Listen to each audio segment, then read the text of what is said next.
बिस्मिल्लाहिर्रहमानिर्रहीम। अस्सलाम वालेकुम स्टूडेंट्स, मैं हूं हसन फरीद, आपका फिजिक्स टीचर। स्टूडेंट्स, आज का हमारा लेक्चर है इलेक्ट्रॉन वोल्ट के बारे में। इलेक्ट्रॉन वोल्ट किस चीज का यूनिट है ये हम जानेंगे आज के लेक्चर में। तो आइए स्टूडेंट्स स्टार्ट करते हैं आज का लेक्चर।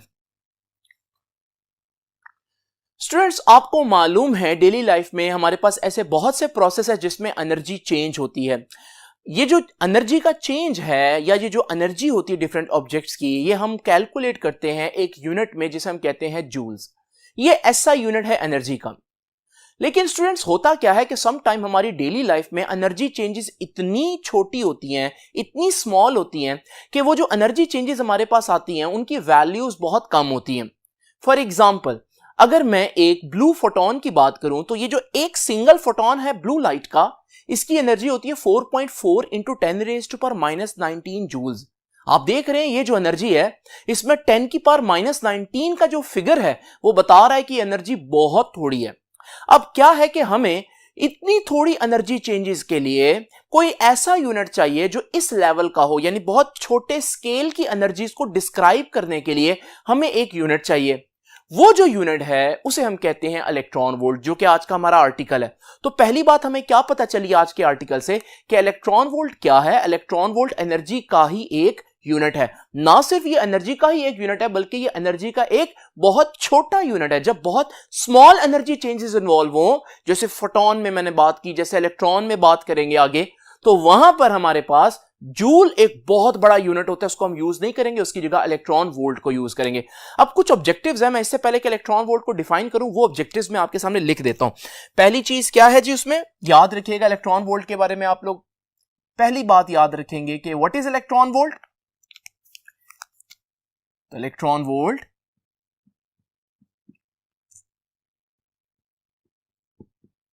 इज ए वेरी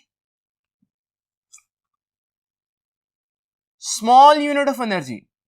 ये एनर्जी का एक बहुत छोटा यूनिट है।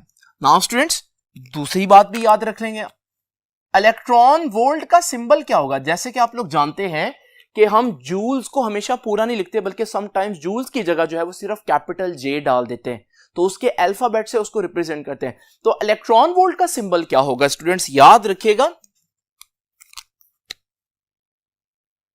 Electron volt is represented by, यानी इसका सिंबल क्या दिया जाता है, is represented by EV. EV electron volt को रिप्रेजेंट कर रहा है। तो हमारे पास इलेक्ट्रॉन वोल्ट पूरा लिखने के बजाय हम ईवी भी लिख सकते हैं। नाउ स्टूडेंट, जरा तवज्जो कीजिए, इसमें तीसरी इंपॉर्टेंट बात क्या है। आप लोग जानते हैं एनर्जी का असल एसआई यूनिट क्या है, जूल्स है। लेकिन हम लोगों ने एक नया यूनिट बनाया जिसे हम कहते हैं इलेक्ट्रॉन वोल्ट। अब डेफिनेटली अगर इलेक्ट्रॉन वोल्ट भी एनर्जी का यूनिट है और जूल्स भी एनर्जी का यूनिट है, तो इलेक्ट्रॉन वोल्ट और एनर्जी का आपस में कोई ना कोई रिलेशन तो बनता होगा। ऑल्दो वो रिलेशन मैंने आगे डिराइव करना है, लेकिन मैं यहां पर आपको बता देता हूं एक इलेक्ट्रॉन वोल्ट में कितने जूल्स होंगे। याद रखिएगा, यह है तीसरी इंपॉर्टेंट बात कि 1 इलेक्ट्रॉन वोल्ट का मतलब क्या होगा। 1 इलेक्ट्रॉन वोल्ट का मतलब होगा 1.6 into 10 raise to power -19 joules. याद रखिएगा, एक इलेक्ट्रॉन वोल्ट का मतलब इतने जूल्स होते हैं। देखिए 10 की पावर -19 बहुत कम है, इसका मतलब वाकई में इलेक्ट्रॉन वोल्ट एक बहुत छोटा यूनिट है। नाउ स्टूडेंट्स, अब हम डिफाइन करेंगे कि एक इलेक्ट्रॉन वोल्ट कितना होता है। आप लोग जानते हैं जब भी हमें किसी यूनिट की डिफिनेशन करनी हो तो हम यूनिट को 1 में डिफाइन करते हैं। इसका क्या मतलब है, फॉर एग्जांपल जब हमने न्यूटन को डिफाइन करना था तो हमने न्यूटन को नहीं बल्कि 1 न्यूटन को डिफाइन किया। इसी तरह जब हम लोगों ने जूल्स को डिफाइन करना था हम लोगों ने 1 जूल को डिफाइन किया। इसी तरह जब हमने ओहम को डिफाइन करना था क्लास 10th में तो हम लोगों ने 1 ओहम को डिफाइन किया। तो यहां पर भी हम लोगों ने एक यूनिट को डिफाइन करना है, तो इलेक्ट्रॉन वोल्ट को नहीं बल्कि 1 इलेक्ट्रॉन वोल्ट को डिफाइन करेंगे। हम बताएंगे कि एक इलेक्ट्रॉन वोल्ट कितना होता है। तो याद रखिएगा, अब हम नेक्स्ट हेडिंग दे रहे हैं और वो हेडिंग क्या है, 1 इलेक्ट्रॉन वोल्ट। यानी एनर्जी को मैं 1 इलेक्ट्रॉन वोल्ट कब कहूंगा।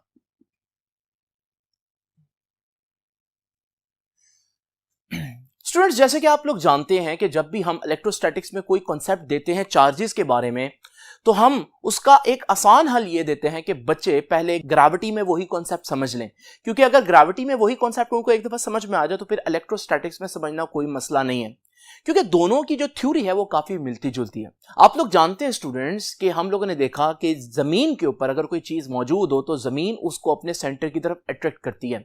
ये अट्रैक्टिव फोर्स जो है वो ग्रेविटेशनल फोर्स है। अब क्योंकि ये फोर्स अट्रैक्टिव है, अगर आप इस ऑब्जेक्ट को थोड़ा सा हाइट पर ले जाएं तो आपने इसकी अट्रैक्टिव फोर्स के अगेंस्ट काम किया। जब भी आप अट्रैक्शन के अगेंस्ट काम करेंगे तो डेफिनेटली आपका बहुत वर्क लगेगा। यहां पर भी ऐसा होगा, आपका काफी वर्क लगेगा। बहरहाल आप इस ऑब्जेक्ट को इस हाइट पर ले आए।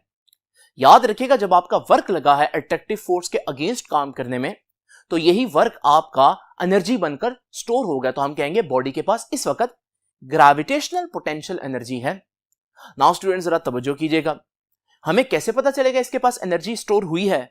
आप सिंपल एक छोटा सा एक्सपेरिमेंट करें। आप इस ऑब्जेक्ट को छोड़ दें, क्या ये इधर ही खड़ा रहेगा? नहीं, बल्कि ये नीचे को फौरन ही जाना शुरू कर देगा, जिससे ये पता चल रहा है कि वाकई उस पॉइंट के ऊपर इसमें कुछ एनर्जी स्टोर हो गई थी। तो मैंने असूल क्या बताया? असूल ये है कि जब भी आपके पास कोई अट्रैक्टिव फोर्स हो, जैसे इस केस में ग्रेविटी है, और आप उस अट्रैक्टिव फोर्स के अगेंस्ट एक ऑब्जेक्ट को मूव करें, डिस्प्लेस करें, तो आप उसमें वापस जाने की एक एबिलिटी क्रिएट कर देते हैं। और ये जो वापस जाने की एबिलिटी है, इसे हम बोलते हैं कि आपने उसमें एक एनर्जी क्रिएट कर दी, और वो एनर्जी आपको पता चलेगी जब आप उस ऑब्जेक्ट को छोड़ेंगे। नाउ स्टूडेंट्स, इस कॉन्सेप्ट को तो हमने समझ लिया। आइए इसी कॉन्सेप्ट्स को हम इलेक्ट्रोस्टैटिक्स में अप्लाई करते हैं। जरा इमेजिन करें कि मेरे पास दो प्लेट्स हैं, एक पॉजिटिव प्लेट है और एक नेगेटिव प्लेट है। आप लोग जानते हैं जिस तरह से मैसेज ग्रेविटेशनल फील्ड क्रिएट करते हैं, इस तरह से चार्जेस इलेक्ट्रिक फील्ड क्रिएट करते हैं। तो ये भी तो ऑपोजिट चार्जेस ही हैं, तो यहां पर भी एक इलेक्ट्रिक फील्ड क्रिएट हो जाएगी दोनों प्लेट्स के दरमियान। नाउ स्टूडेंट्स जरा तवज्जो कीजिए, अगर एक इलेक्ट्रॉन जो है वो यहां पर पड़ा तो आप लोग जानते हैं कि वो इस पॉजिटिव प्लेट के साथ चिपका रहेगा। आप कह सकते हैं कि ये इलेक्ट्रॉन इस पॉजिटिव प्लेट की वजह से अट्रैक्ट हो रहा है, यानी यहां भी ये अट्रैक्शन की फोर्स है। अब जरा इमेजिन करें, मैंने क्या कहा था आपको, अगर आप अट्रैक्टिव फोर्स के अगेंस्ट किसी ऑब्जेक्ट को डिस्प्लेस करें तो आप उस ऑब्जेक्ट पर वर्क करते हैं, जो कि उसमें एनर्जी बनकर स्टोर हो जाता है। यानी कि इलेक्ट्रॉन अब जहां पर पहुंच चुका है, इसमें इलेक्ट्रॉन के पास कुछ एनर्जी स्टोर होगी, क्योंकि मैंने इलेक्ट्रॉन के ऊपर लगने वाली अट्रैक्टिव फोर्स के अगेंस्ट काम किया। वो और बात है, यहां ये अट्रैक्टिव फोर्स ग्रेविटेशनल फोर्स नहीं है, यहां पर ये अट्रैक्टिव फोर्स जो है वो इलेक्ट्रिक फोर्स है, चार्जेस के दरमियान जो होती है। नाउ स्टूडेंट्स, मुझे कैसे पता चलेगा इस इलेक्ट्रॉन के पास यहां एनर्जी स्टोर हो चुकी है? बहुत आसान तरीका, आप इसको यहां पर छोड़ दें, आप देखेंगे ये फौरन ही पॉजिटिव प्लेट की तरफ भागेगा, जिसका मतलब यह है कि इसके पास कुछ ना कुछ एनर्जी स्टोर हो गई थी। तो स्टूडेंट्स, आप लोगों ने देखा कि इलेक्ट्रिक फील्ड के अंदर भी जब आप चार्जेस को मूव करते हैं तो चार्जेस एनर्जी गेन और एनर्जी लूज करते हैं, बिल्कुल वैसे जैसे ग्रेविटी में मैस एनर्जी गेन और एनर्जी लूज करते हैं। ये जो हमारे पास एनर्जी है, इसे हम बोलते हैं पोटेंशियल एनर्जी। लेकिन क्योंकि इलेक्ट्रिक फील्ड के अंदर ऐसा हो रहा है, तो इसे अब मैं ग्रेविटेशनल पोटेंशियल एनर्जी नहीं कहूंगा, इसे कहूंगा इलेक्ट्रिक पोटेंशियल एनर्जी। तो पहली बात हम लोगों ने क्या सीखी कि जब भी आप एक इलेक्ट्रॉन को इलेक्ट्रिक फील्ड में मूव करेंगे तो वो एक एनर्जी गेन और लूज करेगा। ये हमारे पास एनर्जी जो है वो इलेक्ट्रिक पोटेंशियल एनर्जी कहलाती है। नाउ स्टूडेंट्स, ये एनर्जी 1 इलेक्ट्रॉन वोल्ट कब होगी? क्वेश्चन तो ये है। हम लोगों ने ये सीख लिया कि इलेक्ट्रिक फील्ड में इलेक्ट्रॉन के मूवमेंट से कभी इलेक्ट्रॉन एनर्जी गेन करता है, कभी इलेक्ट्रॉन एनर्जी लूज करता है, लेकिन ये एनर्जी 1 इलेक्ट्रॉन वोल्ट कब होगी? क्योंकि हमने तो इसको डिफाइन करना है। तो स्टूडेंट्स, इसी सिनेरियो को हम थोड़ा सा स्पेसिफिक कर देते हैं। जरा इमेजिन करें, मेरे पास दो प्लेट्स हैं, लेकिन दोनों प्लेट्स के दरमियान जो पोटेंशियल डिफरेंस है वो 1 वोल्ट का है, और मैं दोनों प्लेट्स के दरमियान एक इलेक्ट्रॉन लेता हूं। जब मैं इस इलेक्ट्रॉन को ऊपर लेकर जाऊंगा तो अट्रैक्टिव फोर्स के अगेंस्ट लेकर जा रहा हूं, डेफिनेटली उसमें एनर्जी स्टोर होगी। लेकिन कितना ऊपर लेकर जा रहा हूं, कितने डिफरेंस पर लेकर जा रहा हूं? 1 वोल्ट के डिफरेंस पर, क्योंकि दोनों प्लेट्स के दरमियान 1 वोल्ट का पोटेंशियल डिफरेंस है। तो जब ये इलेक्ट्रॉन ऊपर पहुंचेगा तो याद रखिएगा, इस वक्त इसके पास एनर्जी स्टोर होगी ना। कितनी एनर्जी स्टोर होगी? 1 इलेक्ट्रॉन है और 1 वोल्ट के पोटेंशियल डिफरेंस पर गया हुआ है, तो फिर कितनी एनर्जी स्टोर होगी? Definitely 1 electron volt. तो सिंपल कॉन्सेप्ट है स्टूडेंट्स, 1 इलेक्ट्रॉन वोल्ट कब एनर्जी स्टोर होती है? जब एक इलेक्ट्रॉन को आप 1 वोल्ट के पोटेंशियल डिफरेंस से मूव करें, तो वो जो एनर्जी गेन या लूज करेगा, उस एनर्जी को हम कहते हैं 1 इलेक्ट्रॉन वोल्ट। याद रखिएगा, अगर मैं इसको ऊपर लेकर जा रहा हूं तो इस सूरत में अट्रैक्टिव फोर्स के अगेंस्ट लेकर जा रहा हूं, ये अभी एनर्जी गेन कर रहा है, और कैसे पता चलेगा गेन कर रहा है? आप इसको छोड़ें, ये खुद ब खुद नीचे को मूव करेगा, तो इसका मतलब एनर्जी थी। लेकिन अगर इलेक्ट्रॉन यहां पर हो और मैं इसको नीचे लेकर आऊं, तो जब मैं इसको नीचे लेकर आऊंगा उस सूरत में इसके पास एनर्जी लूज होगी सारी की सारी। इस पॉइंट पर इसके पास कोई एनर्जी नहीं है। कैसे पता चलेगा? आप इसको छोड़ दें, क्या ये वापस ऊपर को जाएगा? नहीं जाएगा। इसका मतलब इस सूरत में इसने एनर्जी लूज की। तो आपने देखा एनर्जी गेन भी कर सकता है इलेक्ट्रॉन, लूज भी कर सकता है, लेकिन उस एनर्जी को 1 इलेक्ट्रॉन वोल्ट कब कहेंगे? दोबारा देख लीजिए, जब एक इलेक्ट्रॉन 1 वोल्ट के पोटेंशियल डिफरेंस पर मूव करे, तो फिर याद रखिएगा वो जो एनर्जी गेन करेगा या लूज करेगा वो 1 इलेक्ट्रॉन वोल्ट कहलाएगी। तो याद रखिएगा स्टूडेंट्स, इस डेफिनेशन को हम लिख देते हैं। What is 1 electron volt? It is defined as amount of energy gained, जो इलेक्ट्रॉन हासिल करे, गेन, और लॉस्ट या लूज करे। कौन लूज करे या गेन करे? By an electron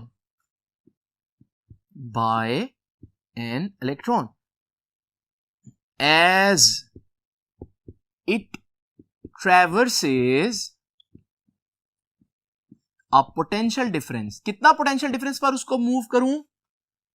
as it traverses a potential difference of 1 volt. तो याद रखिएगा दो बातें, लेना क्या है आपने? इलेक्ट्रॉन लेना है इस केस में, और उसको मूव कितना करना है? 1 वोल्ट पर मूव करना है। तो वो जो एनर्जी गेन करेगा या लूज करेगा, उस एनर्जी को फिर हम क्या बोलेंगे? कि ये 1 इलेक्ट्रॉन वोल्ट है। और स्टूडेंट्स, ये एनर्जी बहुत कम होगी, जैसे कि मैं आपको बता चुका हूं कि ये इतनी होगी। नाउ स्टूडेंट्स, क्योंकि मैं आपको पहले बता चुका हूं, लेकिन हम लोगों ने ये चीज डिराइव करनी है, तो आइए आप जरा देखते हैं 1 इलेक्ट्रॉन वोल्ट इसके बराबर है, ये हम कैसे डिराइव करेंगे। तो स्टूडेंट्स जरा तवज्जो से देखिए,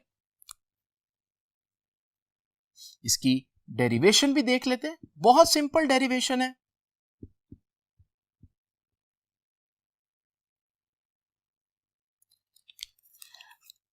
नाउ स्टूडेंट, सबसे पहले तो जो मैंने आपको अभी बताया कि मेरे पास 2 प्लेट्स हैं और इलेक्ट्रॉन जो है वो पॉजिटिव प्लेट से लगा हुआ है, और इस इलेक्ट्रॉन को ये पॉजिटिव प्लेट अपनी तरफ अट्रैक्ट कर रही है। तो जब मैं इस अट्रैक्टिव फोर्स के अगेंस्ट इसको डिस्प्लेस करूंगा, तो मैं इस पर वर्क कर रहा हूं, तो डेफिनेटली इसकी एनर्जी बढ़ रही है। तो जब ये इलेक्ट्रॉन यहां पर मौजूद होगा, इसके पास एनर्जी होगी। कौन सी एनर्जी होगी स्टूडेंट्स?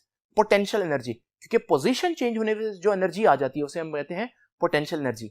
लेकिन यहां किस फील्ड में पोजीशन चेंज की है? क्या ग्रेविटी में की है? नहीं, यहां इलेक्ट्रिक फील्ड में की है। तो इसलिए इस पोटेंशियल एनर्जी को हम इलेक्ट्रिक पोटेंशियल एनर्जी कहेंगे। तो याद रखिएगा, ये इलेक्ट्रिक पोटेंशियल एनर्जी जो इसमें स्टोर हुई है, इसका फॉर्मूला हम लोग पढ़ के आए हैं। जरा तवज्जो से आप लोगों ने देखना है।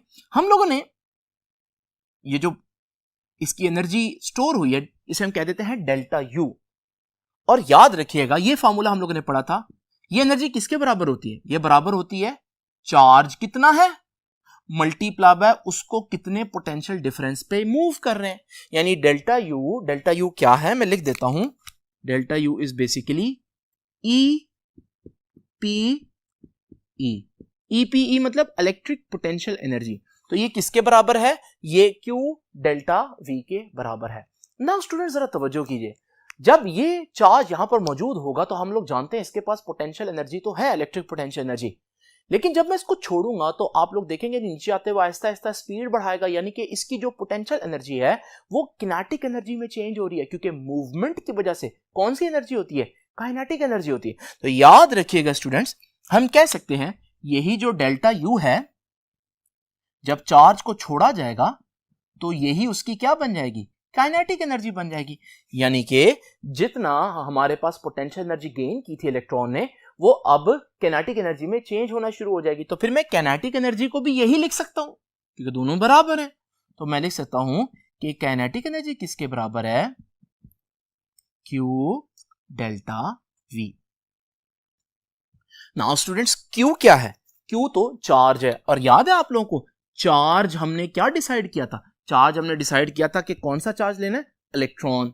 तो पहली बात, यहां तो हम लेंगे इलेक्ट्रॉन। और डेल्टा वी वो पोटेंशियल डिफरेंस है जिस पर हम उसको मूव कर रहे हैं, वो भी हमने डिसाइड किया हुआ है। कितने डिफरेंस से मूव करने हैं आज? 1 वोल्ट से। अब जब ये दोनों वैल्यूज मैं यहां पर पुट करूंगा, तो आइए जरा देखते हैं इसका क्या आंसर निकलेगा। तो स्टूडेंट जो अभी तक इक्वेशन हमारे पास आई है उसको मैं एक दफा लिख देता हूं। तो वो इक्वेशन है delta kinetic energy is equal to Q delta V. लेकिन मैं बताया क्यू क्या है, चार्ज, और इलेक्ट्रॉन पर कितना चार्ज होता है, क्योंकि हमने चार्ज एक इलेक्ट्रॉन लेना है, तो इलेक्ट्रॉन पर कितना चार्ज होता है जी, इलेक्ट्रॉन पर चार्ज होता है 1.6 इंटू 10⁻⁻19 कूलम्ब। ये आ गया जी क्यू। और उस इलेक्ट्रॉन को हमने कितने वोल्ट्स पे मूव करना है, 1 वोल्ट में, क्योंकि 1 इलेक्ट्रॉन वोल्ट की डेफिनेशन यही कहती है।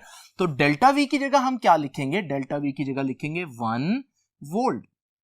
नाउ स्टूडेंट जरा तवज्जो कीजिए, ये आ जाएगा हमारे पास delta kinetic energy is equal to, ये आ जाएगा जी 1.6 इंटू 10⁻⁻19, क्योंकि 1 से मल्टीप्लाई होने से कोई फर्क नहीं पड़ेगा। साथ ही आ जाएगा कूलम और साथ आ जाएगा वोल्ट।